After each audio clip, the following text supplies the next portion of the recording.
Yes, where from? This other one pare. Chick, other one. Hah? Where from this one? Dapat ada nomor sionya lah. Have number. Yeah, country. Other one, other side. Country. Guys, may nakita ako kalapati dito. May tuko dito sa barko.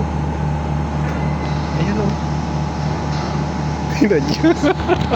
May tukod. Ayan o.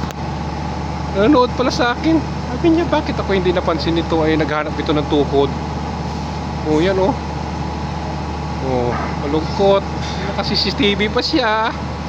Ah, sabi na sa safety na ako. 50%. Nandito na ako. Sabi niya, busing, hindi mo ako nakikita. Yari tayo. Mayroon tayong tukod pala dito mga kalapatid. Laki oh. Akitin natin mga kalapatid. Hindi ko siya maabot eh oh. Yan oh.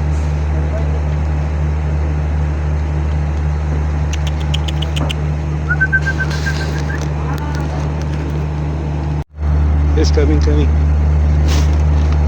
Here. Come.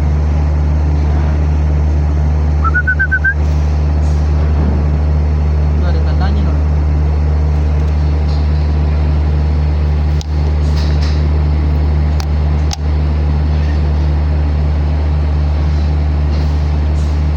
Not this one. No good, this one, no good.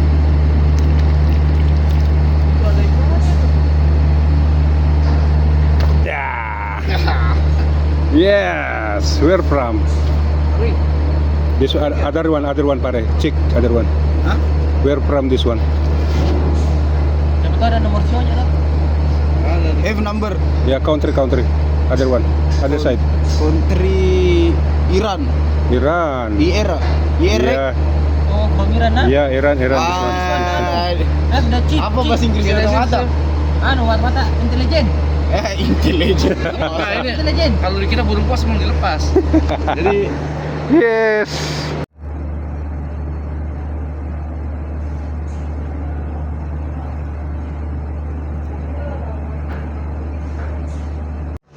Gandang tukod mga idol oh.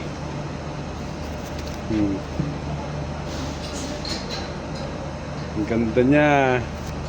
Kamukha ng aking mga pasisiw. Ganito yung mga pasisiw ko, ganito mga kulay. Dadalhin natin doon sa barko natin mga ka-offshore. Payat na payat. Pero naalala nyo mga ka-offshore nung nakaraan, di ba may nakita tayong ganitong kulay. Duda ko ito eh, wala na, payat na oh. Ganda niya. Iuwi natin doon sa barko natin mga kalapatid.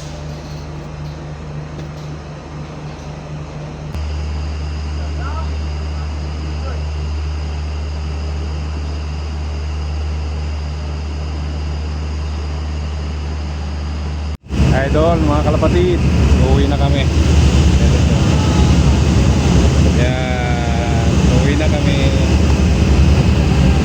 Mga idol, nakauwi na ako. Welcome, Offshore Love, Anthony Mix Vlog. Nandito ang ating tukod mga kalapatid. Makikita na niyo yung mga ibang tukod natin dito sa loob ng container. Ayan mga idol, nangangagaw na agad siya ng patuka oh. Oh. Pero painumin muna agad natin ang gamot. Ito. Kasi baka may baon siyang sakit mga kalapatid. Pero tingin ko wala siyang sakit eh, gutom lang talaga. Ayun, nangangagaw na agad siya ng patuka oh. Oh. Pero ihiwalay muna natin. Bigyan natin siya ng sarili niyang tulugan muna at patukaan. Kaya painumin natin ang gamot.